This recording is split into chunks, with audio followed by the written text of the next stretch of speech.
Essa noite o tema dessa mensagem é o conflito espiritual.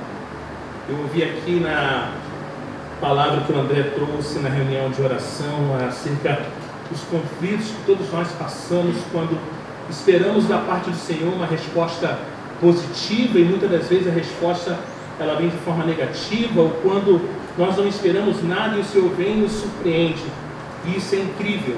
E eu quero compartilhar nessa noite, expor essa palavra aos irmãos. Mas antes, é bom entendermos que em todos os conflitos que a gente vive na nossa caminhada cristã, na nossa jornada cristã, em nossa peregrinação rumo aos céus, de duas coisas a gente precisa para resistir aos conflitos espirituais e permanecermos firmes na graça de Deus, que são elas de exortação de um lado e do outro lado de esperança. Esse texto que nós vamos ler hoje fala exatamente sobre isso. E eu quero convidar aos irmãos a lermos juntos, o texto de 1 Pedro, capítulo 5, vamos ler dos versos 6 ao 14. Como eu disse, o tema da nossa exposição, iniciando o ano com uma palavra motivacional, é o conflito espiritual. Vamos ler 1 Pedro, capítulo 5, dos versos 6 ao 14. Você não precisa ler comigo não, você pode acompanhar na sua Bíblia, tá? Diz assim: portanto, humilhem-se debaixo da poderosa mão de Deus, para que Ele, em tempo oportuno, os exalte. Lance sobre Ele todas as suas ansiedades, porque Ele cuida de vocês. Sejam sóbrios e vigilantes. O inimigo de vocês, o diabo, anda em derredor como um leão que ruge procurando alguém para devorar. Se atente a isso, irmãos. Resistam-lhes firmes na fé, certo de que os irmãos de vocês, espalhados pelo mundo, estão passando por sofrimentos iguais aos de vocês. E o de Deus de toda graça, que em Cristo os chamou à sua eterna glória, depois de vocês terem sofrido por um pouco, Ele mesmo irá aperfeiçoar, firmar, fortificar e fundamentar vocês. A Ele seja o domínio para sempre, amém.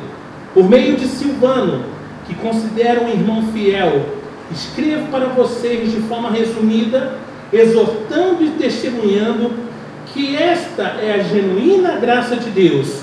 Continuem firmes nessa graça. Aquela que se encontra na Babilônia, também eleita, manda saudações, e o mesmo faz o meu filho Marcos.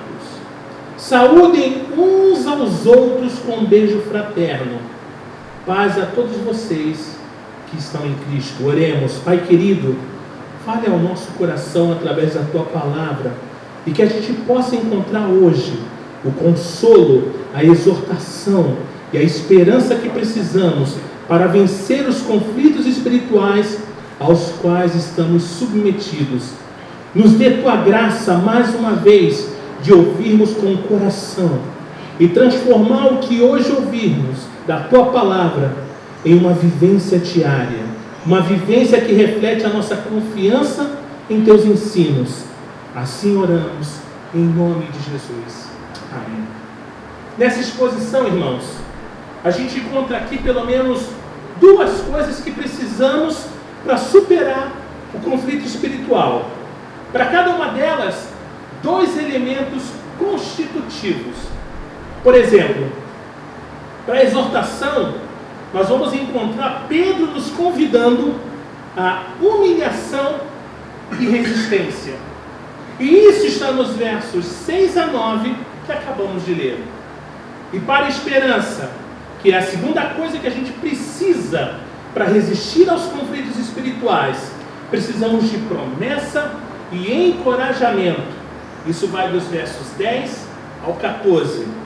Do 6 ao 9, nós vamos refletir sobre a exortação como uma das coisas que a gente precisa para resistir aos conflitos espirituais. Do 10 ao 14, vamos refletir sobre a esperança, que é uma das coisas que a gente precisa para poder resistir aos conflitos espirituais. E eu quero começar com vocês a partir dos versos 6 e 8. O primeiro aspecto da exortação de Pedro aqui é o aspecto da humilhação. Ele vai apresentar agora uma sequência de 3 imperativos. O primeiro imperativo aqui é o da humilhação. O segundo imperativo que nós vamos ler no verso 8 é um imperativo que vai servir de transição, que serve tanto para o que ele está falando antes, como também o que ele vai falar depois. E vamos encerrar com o terceiro imperativo, que está no verso de número 8, parte B, e especialmente o verso de número 9. Então, irmãos, observe que, em primeiro lugar, nós vemos nesse verso 6 a continuação de um raciocínio que Pedro estava trabalhando desde a última parte, quando ele, depois de se referir aos presbíteros, ele se dirige a toda a igreja, ou seja, a todos nós, tá? Convocando inclusive os jovens que estejam sujeitos aos mais velhos, mas que toda a igreja se revista de toda a humildade no trato uns para com os outros.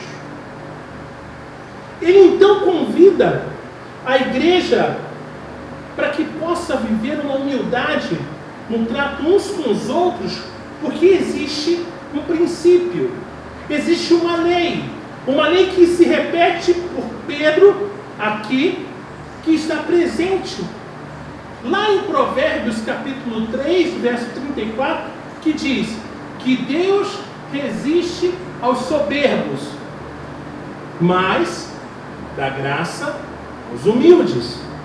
Então, depois de apelar para toda a igreja se humilhar uns aos outros, para uns aos outros viverem de forma humilde, Pedro vai pedir para a conclusão da sua epístola, convocando agora uma outra humilhação. Se a humilhação era humilhação entre os irmãos, para que os irmãos pudessem provar da graça de Deus e, ao mesmo tempo, do consolo de Deus, porque Deus resiste aos soberbos, esse primeiro tópico, irmãos, dessa última parte da exposição de 1 Pedro, Pedro faz um convite à humilhação. Ele diz assim: portanto, humilhem-se. Só que dessa vez, não diante da congregação, humilhem-se debaixo da poderosa mão de Deus. É assim que Pedro nos oferece o primeiro elemento da sua exortação. O que um cristão que está enfrentando problemas ou conflitos espirituais precisa ser exortado? Em primeiro lugar, ele precisa ser exortado, ele precisa de exortação para a humilhação. Todos os cristãos, todos, não importa qual seja a sua igreja, não importa qual seja o seu sofrimento, não importa os contextos, todos precisamos nos humilhar. A exortação, gente bonita e fofa de Deus, sempre é um convite à humilhação. E não é uma humilhação mais diante dos homens. Não é uma humilhação diante daquele que te ofendeu, daquele que te feriu. Mas é uma humilhação diante do poder e da graça de Deus. Uma humilhação diante da mão poderosa de Deus. E eu me dirijo a vocês, irmãos, para essa exortação que Pedro faz, para a igreja se humilhar diante de Deus. Nós iniciamos 2022 com a seguinte palavra: humilhem-se diante da mão poderosa de Deus. Muitos falam o ano da vitória, o ano da conquista, o ano do liberar. Mas vamos naquilo que a palavra fala: humilhemos-nos debaixo da poderosa mão do Senhor.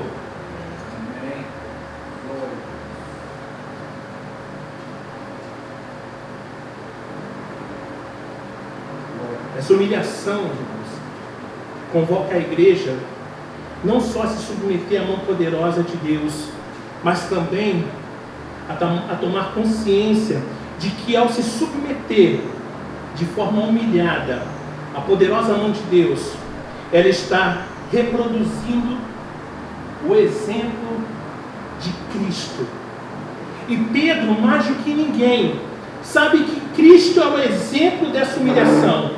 Ele mesmo sendo ofendido, ele mesmo sendo ovacionado pela multidão, ele mesmo sendo perseguido pelo sinédrio, mesmo sendo humilhado com palavras, açoites, castigos e a humilhação toda da cruz, a Bíblia diz que Jesus se humilhou debaixo da poderosa mão de Deus. Ele não quis sair de absolutamente nenhuma das situações que o próprio Deus havia colocado a ele, mas ele se humilha diante da poderosa mão de Deus por uma única razão. É a mão poderosa de Deus diante de nossa humilhação, perante a Ele, que vai nos permitir atravessar o dia mau. Pedro quis atravessar as tentações da cruz sem se humilhar diante da poderosa mão de Deus, e fugiu, quis sair, quis encontrar uma saída particular, uma saída para o constrangimento da cruz, a vergonha da cruz, a humilhação da cruz. Então, quando perguntaram para ele se ele conhecia Jesus, ele nega, e nega 3 vezes.